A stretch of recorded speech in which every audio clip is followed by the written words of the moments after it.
Join Gator great Shane Matthews every weekday as he brings you all you need to know about your Florida Gators, including news, analysis, and opinions with some of the biggest names in sports. Find us on Spotify, Apple Podcasts, Google Podcasts, or wherever you listen to your favorite podcast. Or watch us live at 8 a.m. on Facebook, YouTube, and Twitter.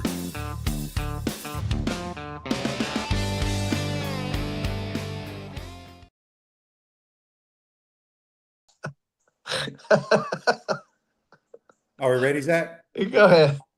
Good morning. It is a Monday edition of PodUp with Matthews in the morning, coming to you from the International Diamond Center Studios, locations across the state of Florida, right there at Celebration Point in the heart of Gator Nation. We'll have JC today. We'll also have Mike Morgan from the SEC Network. He's a draft geek. We'll get his thoughts on the NFL draft.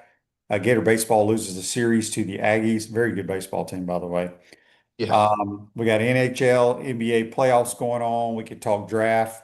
JC, you're on the Titan MR hotline. What's up? Yeah, well, it looks like we got a two-horse race right now in the SEC in baseball, although I can't quite see the standings. Oh, no, that's not true at all. Texas has only got 7 losses. Mississippi State's got 8. Schedule maker did Mississippi State a favor by scheduling South Carolina and LSU back-to-back for the Bulldogs, so they were able to sweep both in dramatic fashion. Mississippi State was down 3-0 after the first inning in every single game they played against LSU this weekend and came back and won each time, including tying a game. I guess it was on Saturday or Friday, I think, with a grand slam, late innings. The Gators, here we go again. Just can't win a series. It feels like Texas A&M is good. We talked about how good they were last week, running pretty hot. They're tied with Georgia basically in the top of the league. And Aiden King is the guy. Clearly, if you want to win a game, he's got to be available for you. And he was fantastic on Friday, was it Thursday or Friday, QB? Days are running together for me. He won Friday night. So he was fantastic, but A&M gets the series wins on the next 2 games. So, yeah, Florida's sitting there tied for 6th at 11-10 with Mississippi and Arkansas and Oklahoma. That's basically where they are, right there in the middle of the pack. They're a middle-of-the-road team right now, and hopefully they can catch fire. I don't know if they play defense good enough. I don't know if they have enough offense to win anything this year, but that's a bad combination. Yeah, that's a bad combination. But, when Aiden King pitches, and unfortunately he cannot pitch every game, but when he does pitch, they can beat anybody. So if that makes you feel better, then great. But you're going to need someone else. You're going to need other pitchers. You're going to need hitting. I don't know where the hitting's gone, QB. Where's the hitting gone? Struggling. It's baseball. It's baseball. We got a bunch of texts here on the Titan. How'd golf do? How'd the golf team do? Tell me what. Unfortunately, golf, they dominated in stroke play, went to match play, got to the finals against the Black Bears of Ole Miss. Yeah. And I was texting with Peter Burns and Steve Melnick, who was on the call with Taylor Walker. And Melnick texted me back and said he's never seen a golf team make as many putts as Ole Miss did. I was watching it while I was playing golf. Okay. The Rebels, tip your hat to them. This is only the second time Ole Miss has ever won the men's SEC championship. I think it was in like 1984, 86. Yeah. Well, they also had.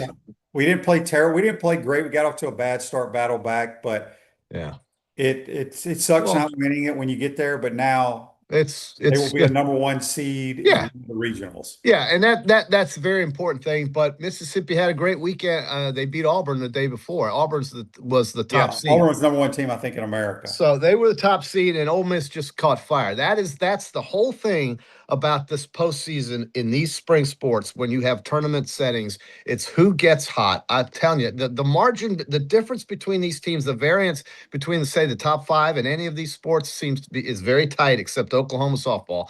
But it's still very tight, and who gets hot. It's who gets hot. They changed it to about 10 or 15 years ago to match play. They do stroke play. The kid from Auburn, who's the number 1 amateur in the world, on the stroke play. But then they go to match play. Match play, to me, is not an indication of the better golf team. Okay. Because match play, anything can happen, JC. Hell, I could go play Tiger Woods and you just never know. Right. You Um, can win hole. It's a hole by hole. yeah, Yeah. I'm not a huge match play guy when it comes to crowning a national champ, but it is But what it is. well, that's how they would decide the Ryder Cup. And Yeah. that's the way it is. Well, the Ryder Cup also has alternating shots and those type of things. This does not. That's right. Dan says on the Titan our text line, golf, what a great game. He heavy, quote, he ain't heavy. He's my brother. What a bunker shot by Oh, that. Here's God. what, look, I watched about 5 holes, and that was yesterday at the Oh end. my God, Matt 'Cause I don't like the Fitzpatrick. team event, Yeah, but but you know that what? bunker shot was incredible. But the beauty about that, JC, is Oh, this guy, his brother, Alex. Matt Fitzpatrick's brother, who plays on the DP World Tour or He's whatever, now a PGA Tour guy. for 2 years he is exempt. Exempt through 28. He's got a PGA tournament exemption coming up. He's got a 2026 signature event exemptions, and he's going to be in the 2027 Players Championship. Wow. For being Matt Fitzpatrick's partner and brother in a team event.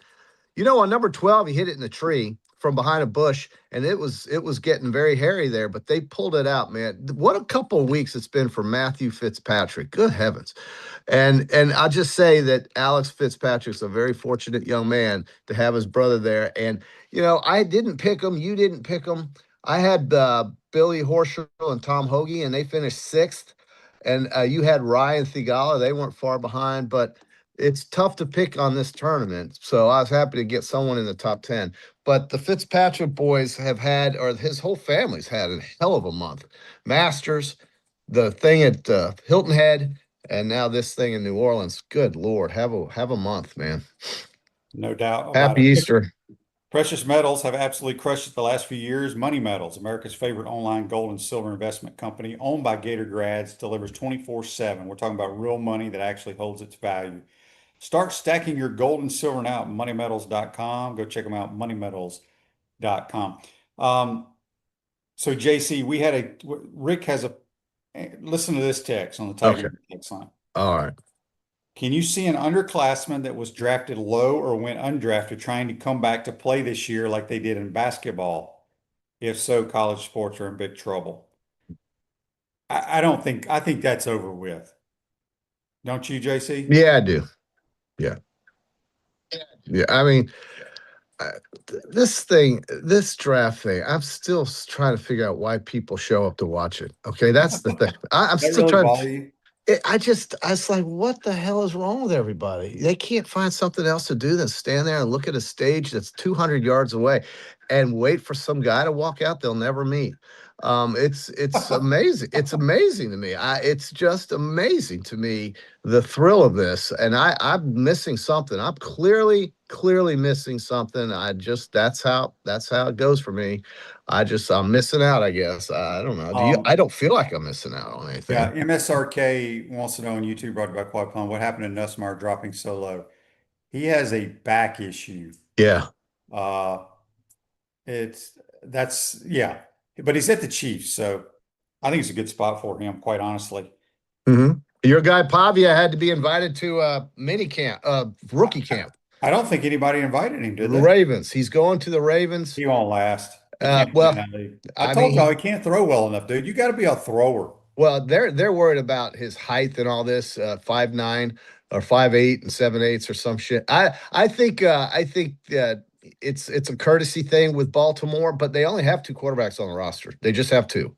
So it's Huntley and Lamar, of course. So I mean, I don't know. Maybe he can get to rookie camp. This is just an invite to try out, QB. That's all it is. And then if he's able to say, okay, yeah, look, I'm capable of this and that, they'll invite him to rookie camp. But I don't know.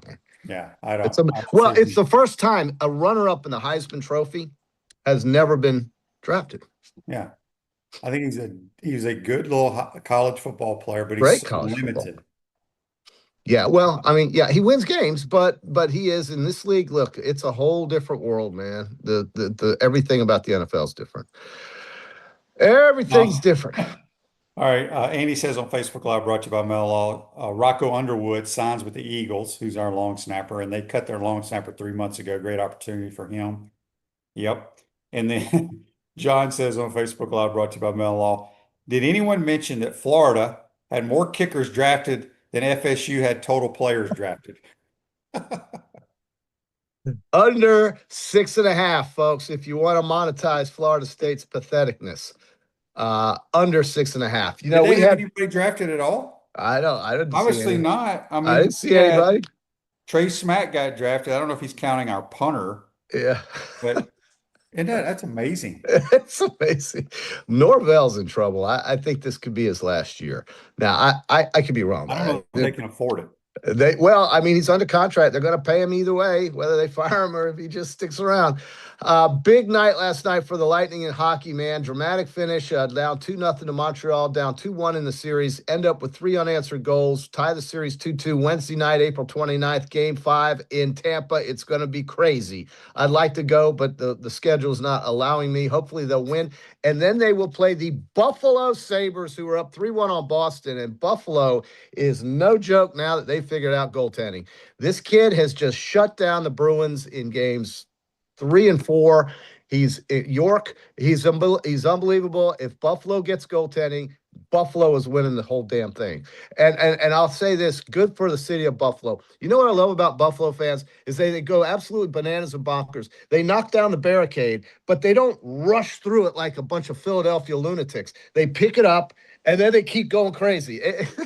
But Edmonton last night also on the threshold now. Anaheim, they were up 2-0. Anaheim comes back, scores 4 or 3 unanswered goals. It's incredible. Overtime win for the Ducks.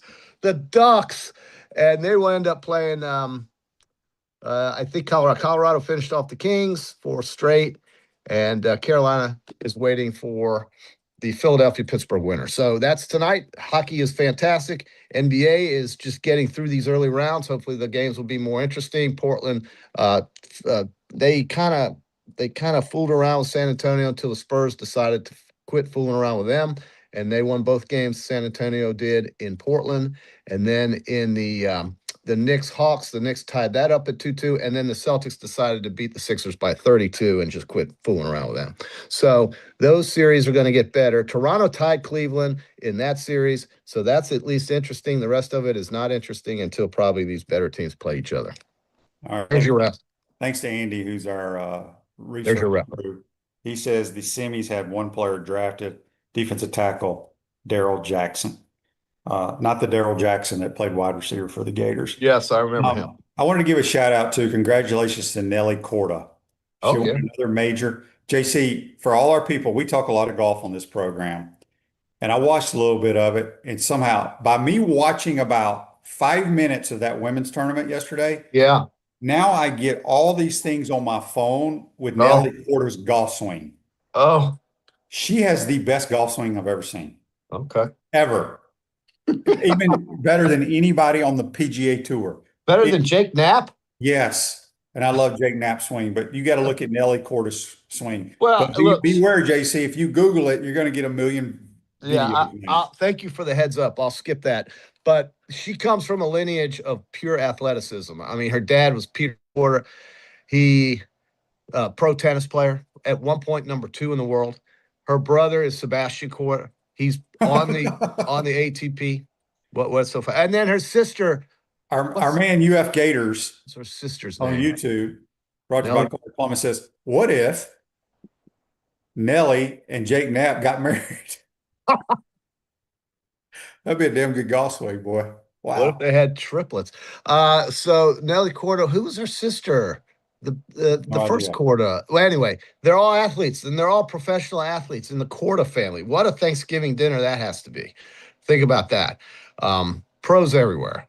Wow, mom's just loving it. Daniel on Facebook Live, brought to you by Mel, and our listeners can help us out here, but I'm pretty sure I'm correct on this. He said the Gators had a player drafted in like the 7th round. Never heard of him. How does that happen? I think it was our punter, Tommy Doman. And we had a player drafted in every round, JC. Yeah. You know, Gators have players that they had shitty coaching, really bad. Couldn't win a game, couldn't beat bad teams. Bad coaching, and you don't have great play at very important positions. Well, that hurts too. Like maybe quarterback you talking about? I don't know. Oh, I don't know. Yeah, I think it's Florida. You know, they're going to have guys that go to the pros, and I'm really happy for Caleb Banks. I mean, being a first rounder, dude, that is there's such a difference between first and everything else in terms of what you're going to get paid when you show up. This Minnesota text, could use them for sure. this text from James on the Titanmar text line, it's interesting. He says the Gators have had last two first round picks were all transfers. Yeah, well, Ricky that's what. Pearsall and Yeah, Caleb Banks. yeah. We live in the world of transfer, QB. Yeah. That's just how it is. Just That's kidding. how it is. It's rent a player, see how long you can keep him. Maybe he's there for 2 years. Maybe in some cases he's there for a little longer. Like Indiana's players were there for many years, right? They didn't all transfer in, did they, QB? I think they had Oh, Indiana's team was full of transfers. well, okay, they were, but weren't there some players that were there for 4 years and 3 years? No, I Well, there thought there may have were. been, but they weren't the ones playing, I don't think. Maybe not. Yeah. Injuries Well, occur yeah. whenever and however, and it's never convenient for sprains, strains, and minor fractures. UF Health Orthocare makes it convenient for you. 7 days a week, including evenings. Walk-ins are welcome. If you get hurt, folks, call them folks over at UF Health Yeah. Orthopedics and Sports Medicine. They'll take good care of you. Yeah. Um, Here's Sandy Brooks, 75-74. All excited about the hockey game in Tampa, talking about the Buffalo Sabres, the Tampa Bay Lightning. This is good stuff. I know you don't watch it, you don't care, but you're I from do. I watch it a you're little from bit. I Mississippi. get more excited Um, when it kind of get closer to the semis and the yeah. Stanley Cup finals. It's this I Montreal just have Tampa, time to sit around and watch TV, JC, like you. unless it's golf. But this But I didn't watch. I watched like 7 swings this weekend. right. You'll watch every day of the Masters, PGA, US Open. But you know, I think this Montreal Tampa Bay series is just there's dead bodies all over the place. I mean, they're just killing each other. It's amazing. They're like cars running into each other at the center ice. It's just or into the board. Ryan McDonough got hit yesterday into the board. I thought he broke his neck and got right up, but man, it looked awful. It's just crazy how fast these guys hit each other. It's like football.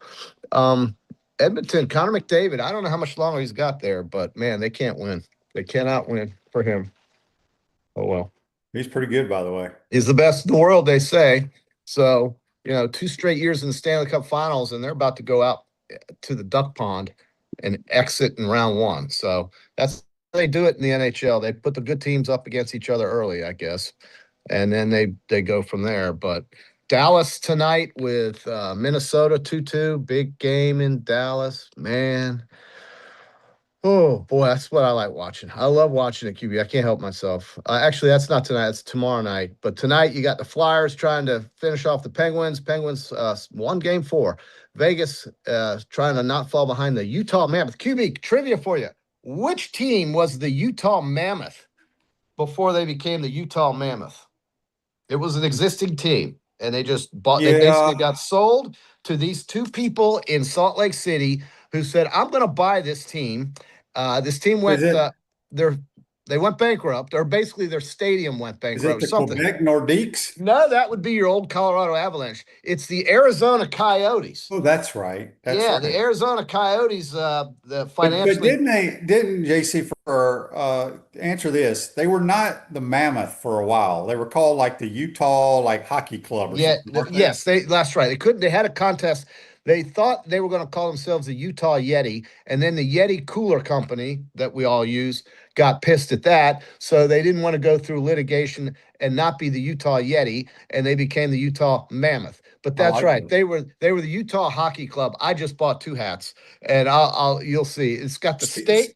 They got the state of Utah that says Utah with a hockey stick on the bottom, and then they got this big elephant mammoth thing with these tusks. That's the other logo. I couldn't turn it down, so I went with both of them. Speaking of, I don't know what made me think of this because I think sometimes nicknames are really silly depending on where you are in the country. Why the Yeah. Utah Jazz have not changed their name makes I no know. sense to me. You love the New How Orleans much Jazz. jazz music is being played About in zero. Salt Lake City? About zero. Yeah, it's the same thing as the Tulsa Golden Hurricane, QB, the dumbest nickname of all time. Yeah. So, I mean, what? But yeah. All right, JC. We got a text here from Will on the Titan text sign. He says, "Hey guys, I do love golf. I've watched golf a long time, but I can't remember them playing at Doral in the last few years. The Yeah, tournament right. this weekend is in Doral. Hmm. Am I correct on this? Yeah, he is. I think I And mentioned this the other day. you did. And it is back at the Blue Monster. I've played it there. Have you played the Blue Monster? Yeah, Yeah. many, many There's a years ago. bunch of golf courses down there. It's not just that one. But the 18th hole is famous at that course for being a tough finishing hole, of course, and they can do some things to that track that will make it fun. If the wind's blowing down there on 86th Street, I think it's 86th Street that place is at. It's the Trump Doral. But the tournament has, the unfortunate thing about this tournament, it's kind of sandwiched right before Quail Hollow. And so some guys may play it that are going to be at Quail Hollow. All of the players are going to be at Quail Hollow. That's a signature event up in, is it Charlotte, QB? Quail Hollow? Yeah. Yeah, it's awesome. Oh, it's a good golf course. Yes, it is. And it's a signature event.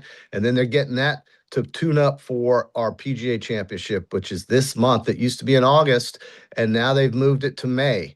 So the PGA Championship, actually, that's not the truest championship is at Quail Hollow, following this Cadillac Championship at the Blue Monster, QB. And there'll be great players there. I mean, you're going to have Bridgman and Burns, and you'll have Cantlay and Castillo, who won down there in South Florida not long ago, got his first win. Remember Ricky Castillo winning down there? And you'll have Badia will be there. Berger will be there. Gotterup, Gracerman, Griffin. You're going to have a big field there. Jake Knapp will be there. But I don't see Scotty. I don't see Rory. So those guys will be waiting until next week when they show up. Actually, I'm wrong. I'm absolutely wrong. Scotty Scheffler is in the Doral here. Justin Rose is. Hell, they're all going to be there. Yeah. What am I talking about? Yeah. Get your shit together. That's a great lineup. All of them are there. Poston, Potgieter, Novak, Rose, Spawn, JJ, Straka, Nick Taylor, Thigala, Thomas. We're gonna go through it on pick day, QB. But Marshall on YouTube, brought to you by they're all there. Quality, says, who is the best golfer of former Florida football players? The best golfer of former Florida football players. I think Judd Davis is in there. I think That was a good player. Yeah, I think when you were younger, before your back went to hell, you were pretty good. Yeah. Coach Spurrier was very good when he was healthy. Mhm. It depends on the age range. Well, yeah, but Coach Spurrier, when the Gainesville Golf and Country Club was open, was there all the time, and he loved playing there. You would play a lot with him. I got to play with him a bunch. There's a lot of good former Florida golfers or Florida football players who are good golfers. I play with a former offensive lineman who's got the best hands for anybody his size. He's very good for. I mean, his hands are incredible for a guy that big. So I mean, you just don't see that. That's just not common. So there's a lot of talented ex-football player. I'm glad they asked that question, because that you could think about it if you thought about it for a while. But Judd came to mind. But here's the difference. Yeah. Ain't none of us got a prayer against playing against a college golfer. No. And the college golfer isn't going to go run out on the gridiron either. But that's just the way it is. Parker, these kids at Florida are so talented. I just couldn't believe it. I think when you invited me to play Gator Golf Day, that was such an eye-opener for me, because it really made me feel like, man, he gets such great talent here to come to Gainesville and play for Florida. And winning that national title a few years ago, I think, really did it. And having Dudley Hart, by the way, having him around full-time is you can't measure the value that he gives that coaching staff, and of course those players. Having Dudley Hart, a former PGA Tour player, on your coaching staff has to make somebody feel pretty good about signing up to play for the Fighting Gators on the golf course. No doubt. Yeah. Men and women too. I mean, they get the benefits of these guys hanging around over there. No doubt. Yeah. Here's a text on the Titan More text line referring to the Gators having 7 players drafted. It goes to show you that Coach Napier and his staff could not coach.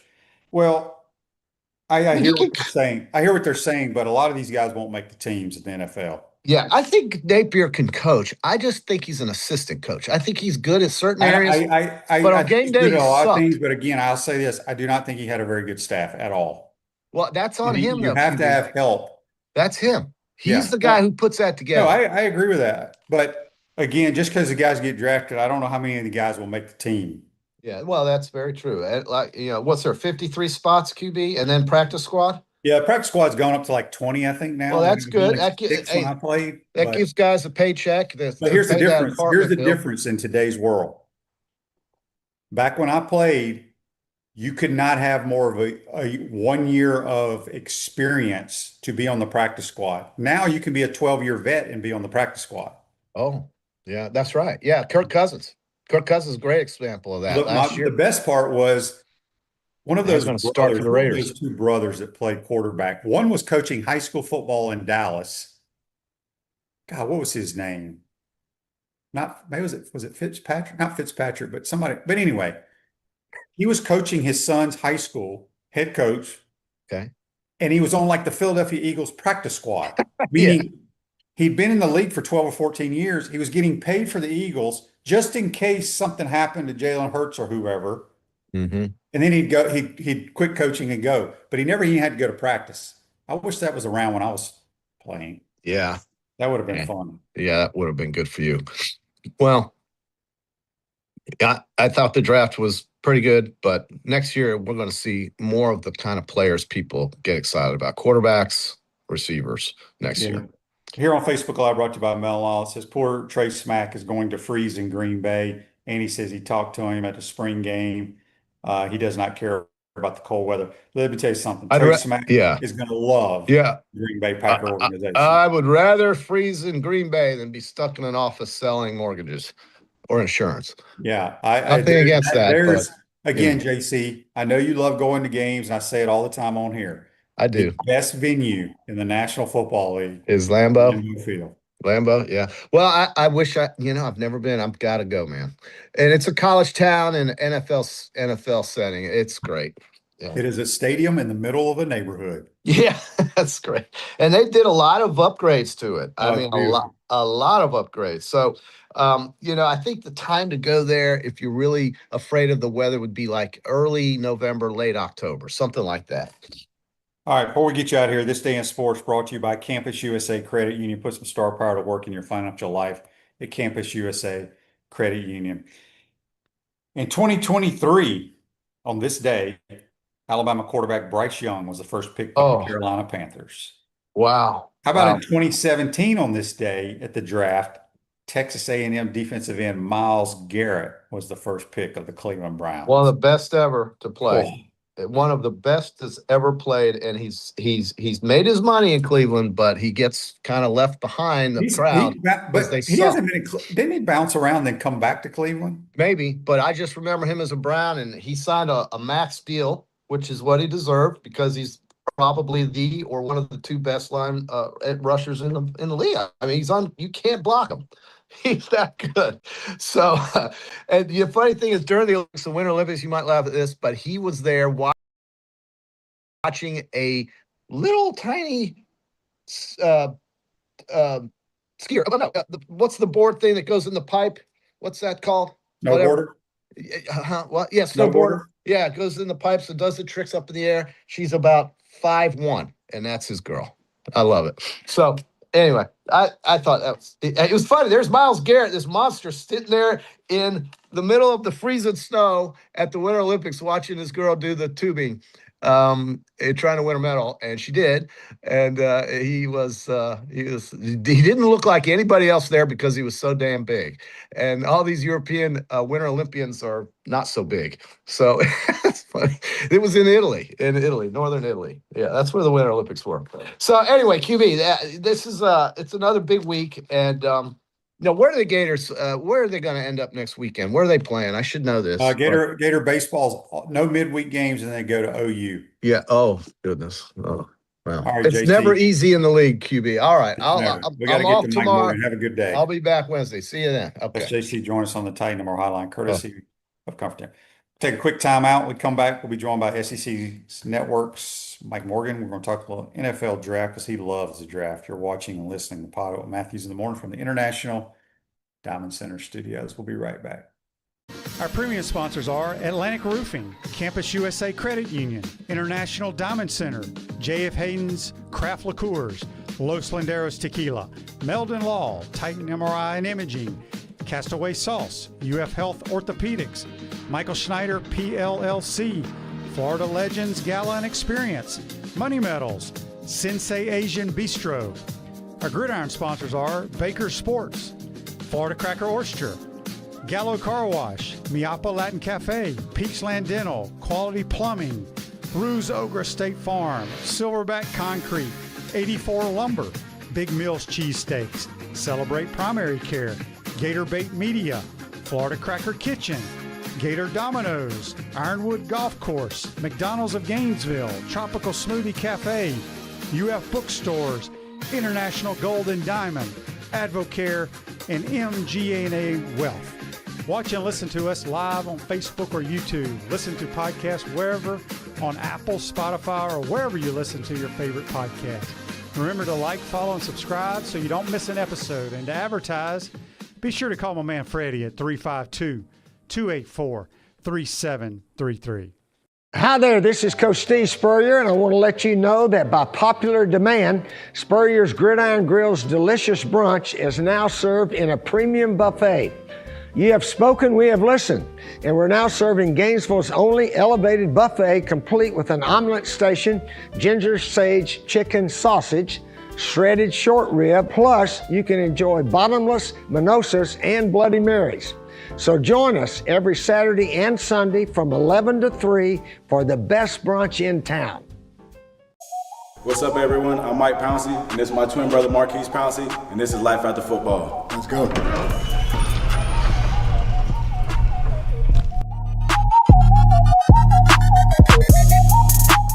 We are the owners of Tropical Distillery, and J.F. Hayden's is our liqueur brand. We have 5 different flavors: a mango, a lychee, an espresso, citrus, and key lime pie. We pride ourselves on not only being a Florida-made brand, but also a cocktail solution. With that being said, cheers and go Gators.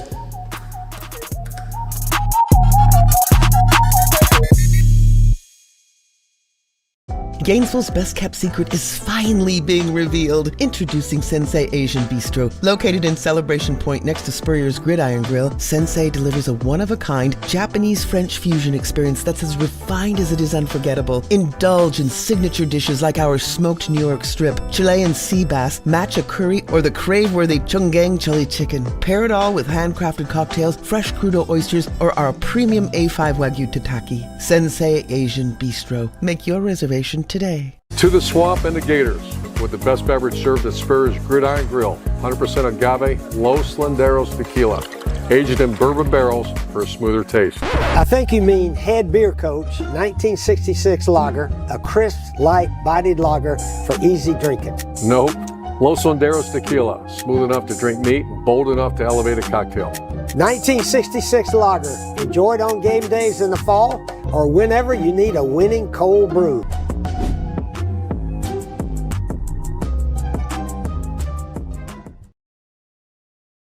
Back to the International Diamond Center Studios, Gallo Car Wash, locally owned by UF alum and the only car wash that provides NIL opportunities to Gator athletes. Locations on Northwest 13th Street, Wilson Road, and coming soon to Jonesville and the city of Alachua.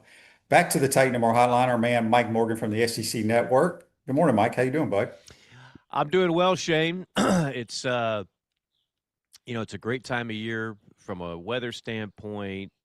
I know things have kind of calmed down because we got through March Madness, we got through the Masters, and now we've gotten through the NFL draft, and spring football is essentially done. I know there's a couple of schools left, but this is where we start earning our money. Those people like yourself that have to do a Monday through Friday and talk about stuff it's like, okay, where do you go now? What are you going to talk about? I always used to say, I could train a monkey to do a talk show in the middle, smack dab in the middle of football season, and then just punch up calls. Line 2, we got Bill on a car phone. And you can kill 3 hours in the drop of a hat. But where you really earn your money in this business, if you want to get into the sports talk phase of it via podcast or whatever else, do the shows in May, June, July, and now we're talking. But I did. I heard your tease a little bit. I did enjoy the NFL draft. It wasn't like a banner one because most people will tell you it was one of the weakest in a long, long time, and that all starts at the quarterback position. But I still find, one of the most enjoyable things I do is a thing called the American Bowl, which Brian Baldinger and I do. It's one of those all-star games on the NFL Network, but it's not the Senior Bowl where all the like top-notch guys. It's guys that are typically going to go from the third round on. And so that game, I'm sitting there and I'm watching on the last day, and the seventh round is going. I'm like, oh yeah, he caught a touchdown in the American Bowl, the broadcast that we did. I like finding out. I like seeing what NFL teams. They see the value in guys that are not the best athlete, but are still good football players. The other thing I like to see, Shane, when people ask, why do you watch the last day of the draft? I like seeing a guy that we all are familiar with and trying to figure out, well, why did he fall to the seventh round or the fifth round? Or like, what was lacking? A really productive player in college, what was it? Like, what round did you go in, Shane? How did you get drafted? You didn't get drafted? Okay. I thought you might have been a late round guy. Obviously for you, it was what? It was, he doesn't have the rocket of an arm. Didn't have an arm, didn't have the size. Didn't have the size. Yeah. I mean, you were thin. You were certainly tall enough. You're just skinny. Yeah, I was like 180 when I went to the combines. Right. But clearly, see, I wonder now in today's day and age, if you might have been in a 7-round draft, if you might have been picked. Because, first off, anybody can put on weight at some point, right? I know. Well, I tried. It still didn't work. I know. I used to have that problem, too. Now I'm trying to make sure I don't put on weight. But, like, you don't have to have – you watch an NFL – I've actually done this. You watch an NFL game, and you count – how many throws go beyond 20 yards of the line of scrimmage? And it's very few, right? So do you need the guy that throws at 70 yards to be a good football player? Like, I wonder if that is changing a bit in people's eyes. You mentioned Bryce Young a moment ago. He went number 1 to the Panthers. Well, he never had a really strong arm. Neither did Tua, for that matter. Neither did a lot of these guys that are drafted fairly high. But if you can dissect defenses, as you obviously could, if you can make the throws and you're accurate, as you obviously were, there are NFL teams that are stepping up and taking those guys. Now, obviously, Josh Allen's always going to be a first round. The physical freaks are going to be a high pick. But I think there's room for guys that are not the physical freak that can still be selected in the draft. Yeah, and, I bet if you go and you track every NFL throw in a season, there may be 15 balls thrown over 60 yards. Oh, because deep balls are complete between 44 and 48 yards. They've done studies on these. So it still blows my mind how general managers and the people in charge, and most of those guys, taking nothing away from it, but they never played the game. They get so enamored with the measurables, right? Mm-hmm. Not just at the quarterback position, but other things too. And it just blows my mind. I was like, I don't give a damn how fast this guy is, how far he can throw it, how hard he can throw it. If he can't process information, know where to go with football and be accurate, he can't play. It's that simple. He may make 5 or 6 plays where you go, holy crap. That was unbelievable. Yeah. But the other 52 plays of the game, he's costing you the ball game. Right. So it just, I don't understand it, and I never will. And there's a couple of guys that kind of fit that. Again, staying with the quarterbacks, like Drew Aller is, if you were like putting somebody in a lab, big, strong arm, has enough mobility. I wouldn't call him mobile. You would think he'd be a top 5 pick, not top 5 rounds, but like top 5 overall. But the problem with Drew Aller was he was just remarkably inconsistent, did not do the types of things you're talking about, did not read defenses well, did not make the finesse throws well. And so he became a mid-round guy. And then you have a guy like Garrett Nussmeier, who 2 years ago looked like a surefire first-round draft pick. What happened with him is injuries. So he's got a knee injury, and then he had a cyst growing on his spinal cord in the middle of the season. He's trying to fight through it because they couldn't figure out what exactly his injury was. So he falls all the way to the 7th round. Now, maybe that turns out to be a steal. Who the heck knows? And then, of course, the other one was Ty Simpson, who's going to be the ultimate, okay, this is going to be like a case study because he didn't play a lot of games. That's overall, if you only start less than like 20 games, typically you're a bust. But that's going to be the case with him. Okay, they took him in spite of that. They looked at him, and of course, their head coach didn't want to take a quarterback. He did not want him. He wanted no part of that. The next day, they had to come back and say, "Oh, I really want him." Right. It was like kumbaya, and it was clearly it's not as if McVay didn't like Ty Simpson, but McVay is saying, "I've got Matthew Stafford, and I've got a window with him to win another Super Bowl." Give me a speedy wideout that can go. Give me a speedy wideout. Give me a game-breaking running back. Give me a freakazoid tight end. Give me something. I don't need to groom a quarterback for the next 3 years. That doesn't help my team now because I don't think McVay is going to be coaching in the NFL much longer. He just doesn't seem to have the appetite for it. But what the front office saw is, okay, here is a guy that can make all the throws, that can process, that even though Alabama had no rushing game, a terrible leaky offensive line, here he is leading his team to victory over Georgia, over Oklahoma, so they make that pick. So I thought that was interesting that and the big debate was he going to go first round or not? Well, he goes all the way up to 13.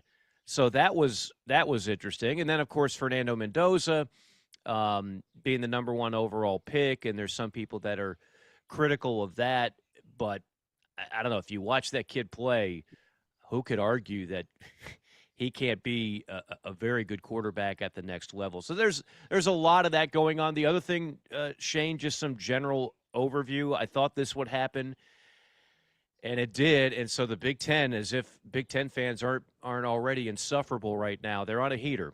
So they've won the last 3 national championships with 3 different teams. They won the last basketball championship, the last women's basketball championship, and for the first time in forever, they had the most first-round draft picks with 10. Now, the SEC still had the most. The SEC still had 87 guys selected. The Big Ten had 68, which goes back to the overarching theme that I believe. The SEC, every year, you and I can put a blindfold on, do zero analysis, and predict it's going to be the deepest conference in college football, and we're not going to be wrong. But the question becomes, is that really good if you're trying to win a national championship within your conference, right? Because I would much rather have if I'm Kurt Cignetti, the 12-game slate that I had in the Big Ten, which is not nearly as deep a league, versus having to play 12 and then in Atlanta in the SEC. Does that not take its toll? Are you hurting yourself a little bit? But the Big Ten at the top has been great. It's just not a very deep league like the SEC is. Agreed. Dan on Facebook Live, brought to you by Mel Law, says, Mike, do you think Pavia will stay in the league after signing with Baltimore? I'm going to say I will vote no. I'll vote no. I just don't think his size and game translate. Like, that was the perfect storm of play calling, offensive scheme. There was enough talent there with guys like Stowers, who was drafted, and just scrappy players. And Pavia, I will take nothing away from. I mean, he was second on my Heisman ballot. I will take nothing away from him as a college football player. He was a dog. He was a absolute dog. And I don't care if he never plays a down in the NFL, and I don't think he will. So, no, I don't think so. I think he went undrafted for a reason. People will focus on the fact that he acted like an idiot after he didn't win the Heisman, and he's got his posse, and there's a lot of Manziel there when owners don't want Manziel type of characteristics off the field. But I just don't think he's good enough from an NFL standpoint. I say no. I agree. Castaway hot sauce with real flavor, not just heat and vinegar, built by Gators for Gators. Castaway hot sauce is available at select Publix. Andy's question for you on Facebook Live brought to you by Mel Law. Mike, with only 4 FCS players selected and no one from any other small divisions taken, does that prove colleges are doing talent evaluation for the NFL? I will just add something to that. I saw this posted on Twitter, the amount of players from Power 4 schools, FCS, blah, blah, blah. I would be anxious to see how many of those Power 4 players came from FCS schools, though. Right. And that's it. I'll never forget. Cole Kublik and I are doing a MAC game on like a Wednesday night, and I'm gonna get the school wrong, but just for the sake of the story, it's Toledo versus Northern Illinois, and this linebacker for Toledo is making every friggin' play imaginable, and we're just like, good God, who is this guy? And then our sideline reporter, I think it was Paul Carcaterra, he's hitting us up, and he's like, yeah, guys, word here is he's already gotten like 17 offers from Power 4, Power 5 schools, and sure enough, he transferred the next day. So the day and age of like a Ben Roethlisberger staying at Miami of Ohio for 4 years, those days are done. And just looking at it, of all the players drafted, and Notre Dame is basically a Power 4 school, right? You had one from UConn, 2 late picks from Navy, which was a great story, but again, they're late picks. 1 from Memphis, 1 from East Carolina. 4 guys from the MAC, 3 from the Mountain West, 2 from the Sun Belt. And then your listener, your astute audience, always on top of it, mentioned the lack of FCS. So the FCS and the Group 5 are turning into a feeder system for the Power 4. If you prove you can play at that level, someone is going to be knocking on your door with an Ed McMahon-sized check and say, come play with the big boys, and very few kids are going to turn that offer down. So, yes, we are seeing the end of that kind of era where all these, like, small school guys wind up being drafted into the NFL, and what a great story that is. I think that's slowly but surely, much like the Cinderella in college basketball, making it past the first or second round, we're eliminating almost all of that.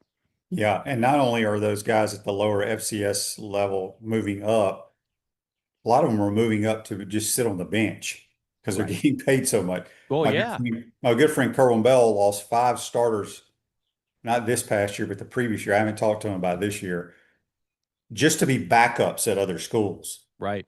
Because they were getting like $125,000, $130,000. He can't what's pay LSU paying its backup quarterbacks under Lane right now? I mean, they're getting paid a lot. It's insane. Like that's what we're doing now. So for some guys, wearing the visor and the clipboard for that amount of money is worth more than kind of gambling on yourself and staying at the small school. So MSRK on YouTube, brought to you by Quality Plumbing, says Taylon Green at Arkansas is another AR. When will these people learn? He's probably a little better thrower than AR. But he went in like what, the 6th round? I don't know where he went. He went late. So I mean, it's a one thing to invest a top 5 pick into AR versus Taylon Green, 5th or 6th round. Maybe your crack staff there can look it up. He went late round. I know that. He wasn't a first-day guy. He wasn't a second-day guy. So you have almost no money invested in him. So if he doesn't work, no biggie. You just drop him. I have no problem with that pick. Just, again, it's like some of these other quarterbacks that went late round. I mean, Cade Klubnik. Look at Cade Klubnik at Clemson. Cade Klubnik seemed to get worse every year, his last 3 years. Clemson had like 9 guys drafted, and you have to ask yourself, like, what were they doing with all that talent? They had O linemen go high, D linemen go high. They had Cade Klubnik, who at one point was the number 1 quarterback recruit in the country, and they were a disappointment. But Klubnik, somebody spent it's either a 3rd or 4th round pick on him. Again, no serious money invested in him. You hope you find lightning in a bottle. The Anthony Richardson pick, which is going to be a cautionary tale for any team that just takes a guy based on pure combine freakish athleticism versus actually talking about the things you spoke of, Shane, 10 minutes ago, which is, can you process? Can you be accurate? And Anthony Richardson was never great at that in college. And so it's not surprising he's been a complete bust in the pro levels. And if you wonder why scouts are looking at certain quarterbacks right now in college and saying, oh, we don't want to be the next one that spends a high pick on the next Anthony Richardson, that's a cautionary tale. Just like Johnny Manziel, I mentioned him earlier, that's a cautionary tale. You learn from other people's mistakes. People are going to talk about Anthony Richardson for a long time and say, don't just take the guy who runs the 4.4, who can do backflips at 235 pounds and can throw it 80 yards on one knee, but he can't play the damn game. People have learned that lesson. Yeah. All right. Before we get you out of here, this time goes by fast. Who is your favorite pick of the draft or the most intriguing pick that you liked? Oh, gosh. I love that question, and I wish I was better prepared for it. My favorite, look, I this is a boring answer, but a couple of them. Number one, I don't know how you can't root for Fernando Mendoza. Some people hate just people that are actually good people, and those are people that I'm most concerned about. I want that kid to succeed. I have no interest in the Raiders. I could care less. I have no interest in Indiana, but I do want to see that kid succeed, and I think that he will. I love me some Jeremiah Love. He goes third to Arizona. I called their game against Notre Dame's game against Arkansas. He had 4 touchdowns in the first half. I mean, he really is. In a day and age where we devalue running backs, I'm glad to see that we now have back-to-back years where teams are gambling on, Bijan Robinson with the Falcons. All of a sudden, running backs, if you're that good, if you're just if you're an unbelievable alien type of player that can do it all, it's still worth a top 10 pick. And so I'm glad to see Jeremiah Love went. I'm team Love from that standpoint. I think he's going to be a lot of fun to watch. Trying to think of some of the other guys that, it's going to be fascinating. The Reuben Bain pick there in Tampa. He goes 15. If you just went on production, he's a top 5 pick. But all you kept hearing about, Shane, is 31-inch arms, 31-inch arms. I mean, is that really that big of a deal? I don't know. I never played defensive end. I mean, I get it. Long arms help. But, is every great defensive end in the history of pro football, do they all have really long arms? Well, it goes back to the measurables, and I've had Cooper Carlisle, who played 13 years in the league with the Broncos and the Raiders. He tells a great story when he went to his visit from the Broncos to the Raiders. Al Davis, I don't want to butcher the story, but did not want to sign him because Cooper's hand size. Hand size. Who cares? The guy played 13 years in the trenches in the National Football League. Who gives a damn about your hand size? Who gives a damn about your hand size? That's hilarious to me. David Bailey's a kid, defensive end out of Texas Tech, who I had a chance to speak to before calling that a game against BYU, who's just impressive. He's not your typical just football is everything and there's nothing else going on upstairs. He's a very cerebral kid. I remember he transferred from Stanford. He's a likable young man that's hard not to pull for. I'll be watching him to see how he does for sure. I know I'm giving you a lot of high round guys, but those are some of the guys that stood out to me in the first round. Look, I mentioned this name earlier. I would love to see Garrett Nussmeier have a renaissance and find some of that magic that he had 2 years ago when he was healthy, and we all thought he was going to be a first-round pick. I mean, he's going to have to do it in the preseason games. Right, yeah. He ain't going to play in front of Mahomes. No, but, I mean, that could be a situation, too, where – remember when we used to draft best player available, and if you already had a quarterback, guess what? You now had trade capital – where if let's say Mahomes, who recently has been getting hurt, let's say he gets hurt again, and Nussmeier went out there and balled out, at bare minimum, there'd be teams knocking on the door and willing to give up a first-round draft pick to trade for him. Yeah. I just hope that kid gets a chance to play in this league, because for a time there, he was damn good. Yeah, I mean, he had the best arm talent of anybody in the SEC. I think if he can get healthy, he'll play in the league a long time because he understands the X's and O's. He's very accurate, knows where to go with the football. So he'll be in the league for a while, I think. Mike, we ran out of time as always. Oh, man. That flew It goes by fast. Have a good week, and we'll talk to you next week, my man. Sounds good, Shane. Always appreciate it. Yep, that is Mike Morgan. Join us on the Titan More Hotline. Real estate attorney Michael Schneider, a UF class of 93 graduate, can help you save thousands of dollars in real estate commissions by assisting you in selling your home or land by owner without a broker. Contact Michael today at 321-345-7870. Thanks to JC and Mike Morgan. Have a great day, folks. We'll see you tomorrow. Take care.